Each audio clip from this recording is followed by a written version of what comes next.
नमस्कार मित्रों, सभी का हार्दिक स्वागत अभिनंदन है। दिशा कंपटीशन क्लासेस ऑनलाइन क्लासेस में सभी का स्वागत है। हम लोग पढ़ रहे थे प्रवक्ता भर्ती परीक्षा के परिप्रेक्ष्य में राजनीति विज्ञान विषय को। इसी श्रृंखला में आज हम लोग देखते हैं जो हमारे आज भारतीय विचारक हैं वो कौटिल्य के विषय में हम प्रश्नों की श्रृंखला प्रारंभ करेंगे। चलिए पहला प्रश्न देखते हैं। जी, पहले प्रश्न में ये बताया गया है कि कौटिल्य की शिक्षा कहाँ पूर्ण हुई थी, तो भैया ध्यान रखना है कौटिल्य की शिक्षा नालंदा में पूर्ण हुई थी। चलिए पहला प्रश्न जो देखा उसकी व्याख्या करेंगे।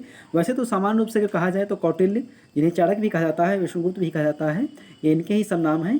तो आपको ध्यान रखना है कि ये भारत के महान एक दार्शनिक माने जाते हैं, भारतीय दार्शनिक माने जाते हैं, विचारक माने जाते हैं। और विष्णुगुप्त, कौटिल्य, चाणक्य, इन तीनों नामों से नहीं जाना जाता है।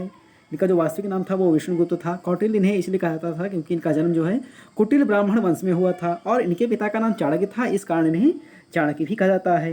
सामान्य रूप से अगर देखा जाए तो कौटिल्य ने मौर्य साम्राज्य की आधारशिला रखने में चंद्रगुप्त मौर्य का एक कह सकते हैं कि एक उन्होंने विशेष मदद की थी, जिसके माध्यम से चंद्रगुप्त मौर्य ने मौर्य साम्राज्य की स्थापना की थी। जैसा कि बताया गया कि इनकी शिक्षा दीक्षा जो हुई कहाँ, नालंदा विश्वविद्यालय में हुई है। ये माना जाता है कि एक कथा की वदंती यहाँ पर चलती है कि प्रधानमंत्री जो नंद वंश में प्रधानमंत्री थे सक्टार, वो इनसे नाराज़ थे, तो राजा ने कुछ ब्राह्मणों को निमंत्रण भेजा कि उनको बुलाया जाए और उनको करना क्या है कि हम विशेष सम्मान प्रकट करेंगे। तो जो सक्टार होता है वो नंद वंश का कह सकते प्रधानमंत्री होता है और वो कौटिल्य से घृणा रखता है, तो वो इनको निमंत्रण देता है कि आप आइए और हमारे यहाँ जो कह सकते हैं कि कार्यक्रम चल रहा है उसमें सम्मिलित होइए। तो जैसे ही कौटिल्य जाते हैं नंदवंश के साम्राज्य में, तो जो कौटिल्य जी थे बहुत काले रंग के थे और ये बहुत लंबी शिखा रखते थे, चोटी रखते थे।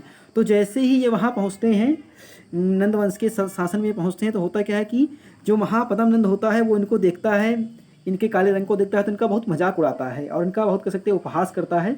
तो इससे ये बहुत परेशान हो जाते हैं और तभी ये क्या करते हैं कि अपनी चोटी या शिखा को खोलते हैं और प्रण करते हैं कि जब तक मैं नंद वंश का नाश नहीं कर दूंगा तब तक अपनी शिखा नहीं बांधूंगा। इस प्रकार से ये इस कह सकते हैं इस प्रक्रिया में लग जाते हैं और तभी इनका जो शिष्य था चंद्रगुप्त मौर्य यही से उसे विशेष निर्देशन देते हैं और उस निर्देशन के माध्यम से क्या होता है कि चंद्रगुप्त मौर्य जो नंद वंश है उसका नाश करता है। उस प्रकार से भारत में मौर्य साम्राज्य की स्थापना हो जाती है।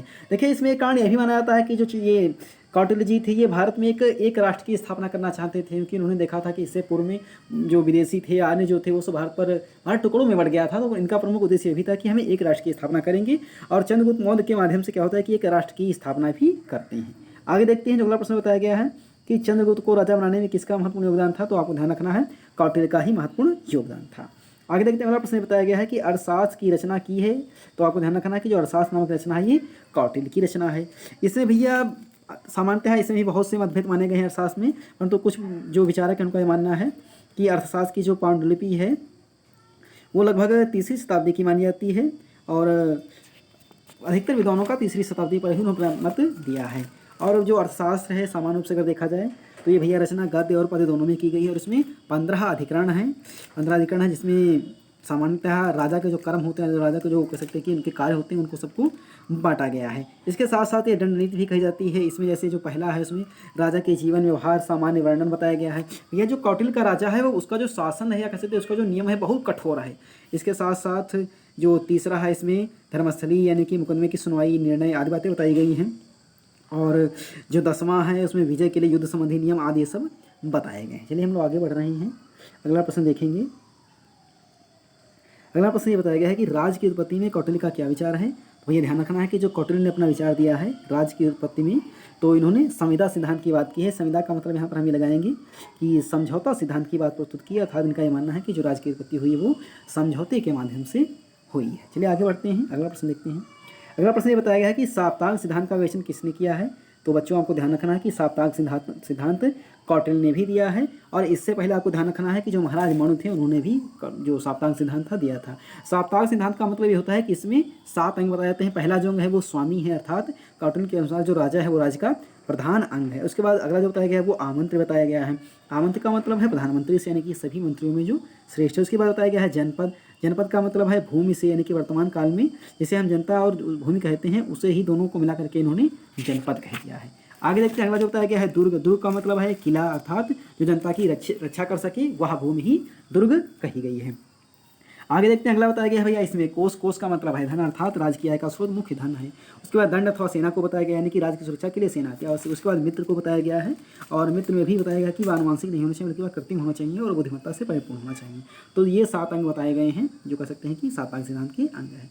आगे हम लोग आगे बढ़ेंगे, चलिए आगे देखते हैं भैया, आपके अनुसार राजा का प्रमुख गुण क्या है, अर्थात जो कौटिल्य ने बताया है तो उसके अनुसार जो राजा का प्रमुख गुण क्या बताया गया है। तो आपको ध्यान रखना है कि भैया इसमें दंड की व्यवस्था करना ये राजा का प्रमुख गुण है या प्रमुख कर्तव्य है। इसके साथ साथ अन्य जैसे कर्तव्य जो बताया गया है कि वर्णाश्रम धर्म को बनाए रखना, ये भी राजा का प्रमुख कर्तव्य बताया गया है। इसके साथ साथ आय व्यय संबंधी ब्यौरा हो वो राजा के पास संपूर्ण होना चाहिए। नियुक्त संबंधी ब्यौरे पर भी राजा की नज़र होनी चाहिए। लोकहित और सामाजिक कारण संबंधी जो कार्य हैं, सामाजिक कल्याण संबंधी जो कार्य हैं वो राजा के निर्देशन में ही होने चाहिए। और सामान्यतः युद्ध भी जो महत्वपूर्ण प्रक्रिया बताई गई है वो राजा के परिप्रेक्ष्य में ही बताई गई है, अर्थात अर्थशास्त्र के जो 15 अधिकरण हैं उनमें से जो 9 अधिकरण हैं वो या तो प्रत्यक्ष रूप से या फिर अप्रत्यक्ष रूप से युद्ध से ही संबंधित माने जाते हैं। आगे देखते हैं, अगला जो कथन है बहुत महत्वपूर्ण कथन बताया गया है कि जो राजपद का ऐश्वर्य है वो कांटों के मुकुट के समान है, जिसे सेवा भाव से ही ग्रहण किया जा सकता है।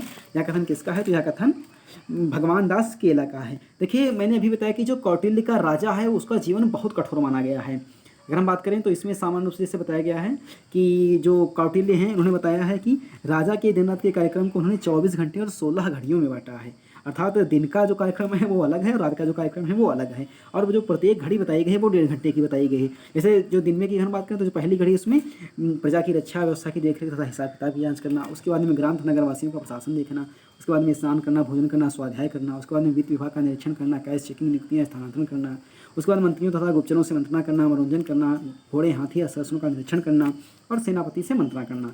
उसके बाद में जब रात्रि चर्या आती है तो इसमें गुप्तचरों द्वारा दिन भर जो एकत्रित रिपोर्ट है इस पर चर्चा करना, स्नान भोजन स्वाध्याय करना, गायन करना, वादन करना, निद्रा करना, उसके बाद पंचम घड़ी भी निद्रा है, दिन के कार्यक्रम पर विचार करना। उसके बाद में क्या होता है कि गुप्तचरों से परामर्श करना, आचार्य पुरोहित इतिहास से भेंट करना। तात्पर्य यह बताया गया है कि उसके जो 24 घंटे हैं तो राजा को 24 घंटे में पूरे 24 घंटे बस राज का ही कार्य देखना है। तो इस प्रकार से अगर देखा जाए तो कौटिल्य का जो राजा है भैया बहुत कठिन राजा है, या इसके जो नियम बताए गए बहुत कठिन है, सामान्य व्यक्ति इन कर्तव्यों का निर्वहन नहीं कर सकता है। यही कारण है कि इनका जो राज्य का सिद्धांत है वो अति महत्वपूर्ण माना जाता है। आगे हम देखते हैं कि आपका राजा किस प्रकार निरंकुश नहीं है, ये बात बताएगी, अर्थात जो कौटिल्य का राजा है वो किस प्रकार से निरंकुश नहीं है। तो इसमें सबसे बड़ी बात ये बताई गई है कि मंत्रिपरिषद की सत्ता के कारण जो कौटिल्य का राजा है वो निरंकुश नहीं है। इसके साथ साथ अनुबंधवाद, तात्पर्य है कि मनुष्यों ने राजाओं की आज्ञों के पालन की जो प्रतिज्ञा उसके बदले में राजा ने उसे प्रजाधन के जनधन की सुरक्षा का वचन भी दिया है। तो ये एक अनुबंध हुआ, यानी कि एक समझौता भी हुआ। इसके साथ साथ धार्मिक नियम, नीति व रीति रिवाज उसे बहुत से बंधनों से बांध रहे हैं, वो बंधन उसे निरंकुश होने ही नहीं देंगे। आगे जैसे देखते हैं, जो अगली बात इसमें यह बताई गई है कि जनता व जनमत का नियंत्रण, अर्थात जो राजा है वो जनता व जनमत के महत्व के प्रति सचेत किया गया है, उसके ऊपर बल दिया गया है कि वह जनता के हित और दृष्टिकोण की अवहेलना स्वयं ना करे, या कह सकते हैं कि उनके हितों को हमेशा ध्यान रखे। उसका मानना था कि निरंकुश राजा की अपेक्षा राजा का आशय प्राप्त ना होना ही अच्छा है। आगे देखते हैं, जैसे राजा का व्यक्तित्व तथा शिक्षा व प्रशिक्षण पर भी बल उसने दिया है, यानी कि राजा शिक्षा व प्रशिक्षित होना चाहिए तभी वो अच्छे कह सकते हैं कि वो शासन चला सकता है।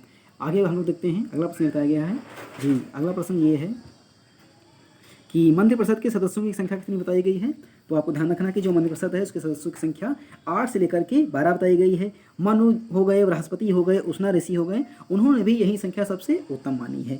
और अधिकतर देखा जाए तो कौटिल्य ने जो मंत्रिपरिषद की आवश्यकता पर बहुत बल दिया है, उसका ये मानना है कि समस्त कार्यों का जो प्रारंभ है वो सदविषयक मंत्रणा कर लेने के उपरांत ही होना चाहिए।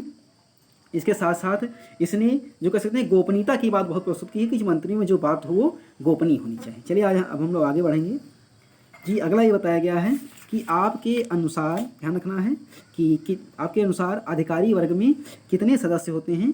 वही आपको ध्यान रखना है कि कौटिल्य ने 18 तीर्थों की संख्या दी है। तीर्थ का मतलब यहाँ पर अधिकारी से है, तात्पर्य है कि इनके जो अधिकारी होते हैं, कौटिल्य के अनुसार जो अधिकारी होते हैं कितने हैं, वो 18 बताए गए हैं। इसमें अगर देखें तो संपूर्ण प्रशासन को राजस्व, सेना, वाणिज्य, व्यापार, कृषि, वन, शिल्पकला आदि विभिन्न विभागों में विभक्त किया गया है। इसके साथ साथ प्रत्येक विभाग का एक अध्यक्ष होता है। राज्य के प्रमुख मंत्रियों, आमंत्रियों, पुरोहितों, विभागाध्यक्षों, अधिकारी वर्गों के लिए कौटिल्य जो है 18 तीर्थ या अष्टादश की संख्या देते हैं।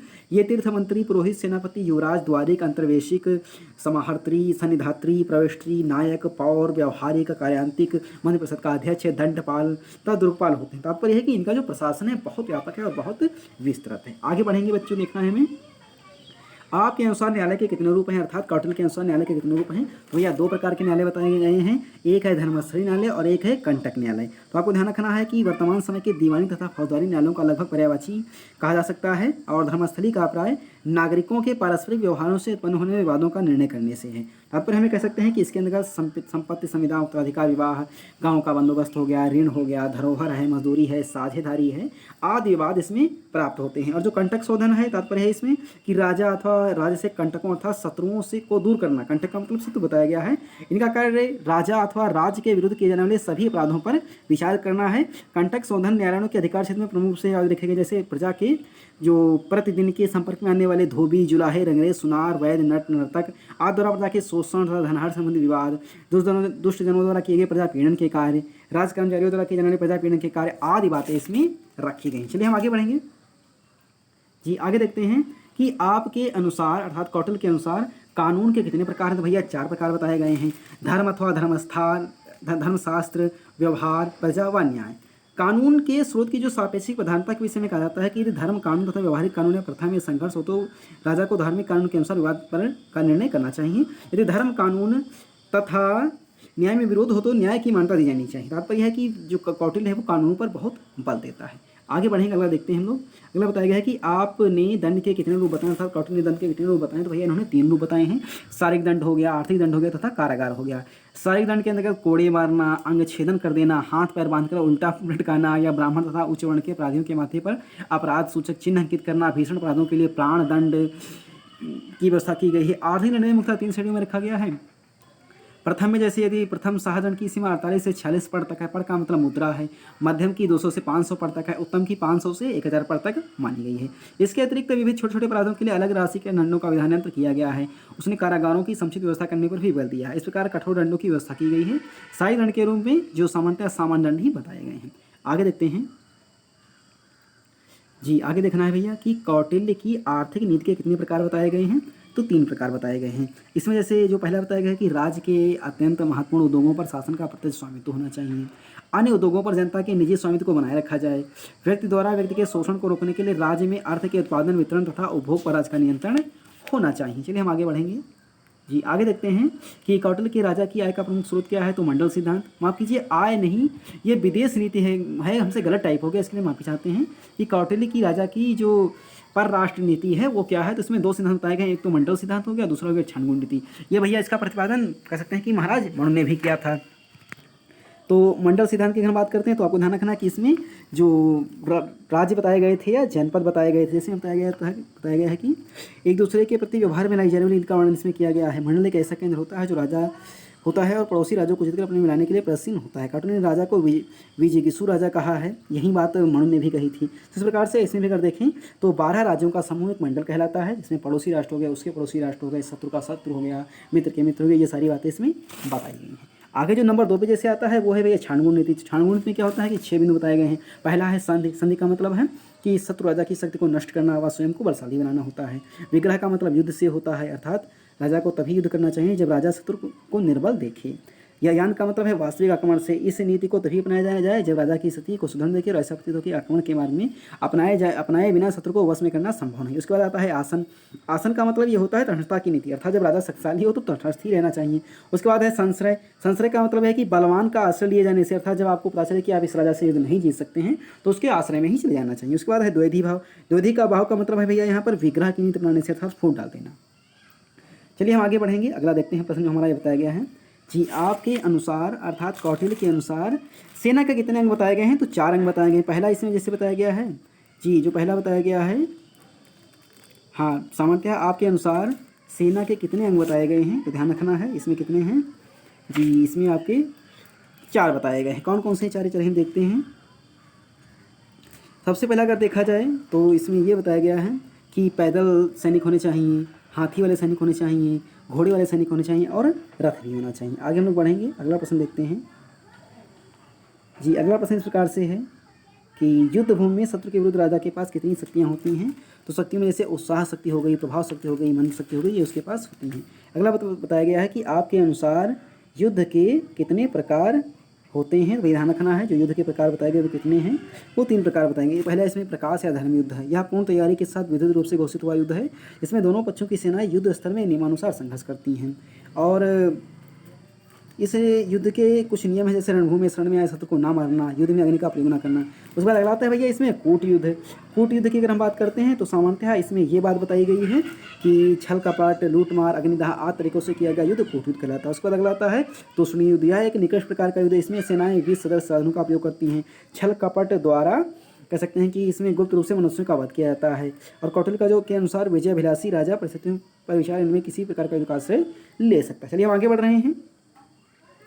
यहाँ पर ये कहा गया है कि सांप, आग और महिलाओं से बचकर रहना चाहिए। कौटिल्य ने बताया, अर्थात वो महिलाओं के अगर देखा है तो पचधर नहीं था। उसके बाद अगला कथन बताया गया है, बहुत महत्वपूर्ण कथन है, आप लोगों ने देखा भी होगा, मोबाइल में अक्सर स्टेटस में देखने को मिल जाता है जी। क्या लिखा हुआ है कि बुद्धिमान चुप रहते हैं, समझदार बोलते हैं और मूर्ख बहस करते हैं। तो ये कथन किसका है? ये कथन कौटिल्य का है। तो आज आप लोगों ने देखा महत्वपूर्ण प्रश्नों की श्रृंखला। मैं आशा करता हूँ कि जो भी आपके BA MA हो गया या फिर TGT PGT हो गया, यानी जो प्रवक्ता भर्ती परीक्षाएं जैसे दिल्ली TGT के फार्म अभी ऑनलाइन चल रहे हैं, यदि आपने उसमें ऑनलाइन किया और अन्य विज्ञान विषय संबंधित हैं तो ये महत्वपूर्ण प्रश्न आपकी परीक्षा का भाग बने, ये मैं आशा करता हूँ। और अगर आपको वीडियो अच्छा लगता है भैया तो उसे लाइक करें, शेयर करें, सब्सक्राइब करें।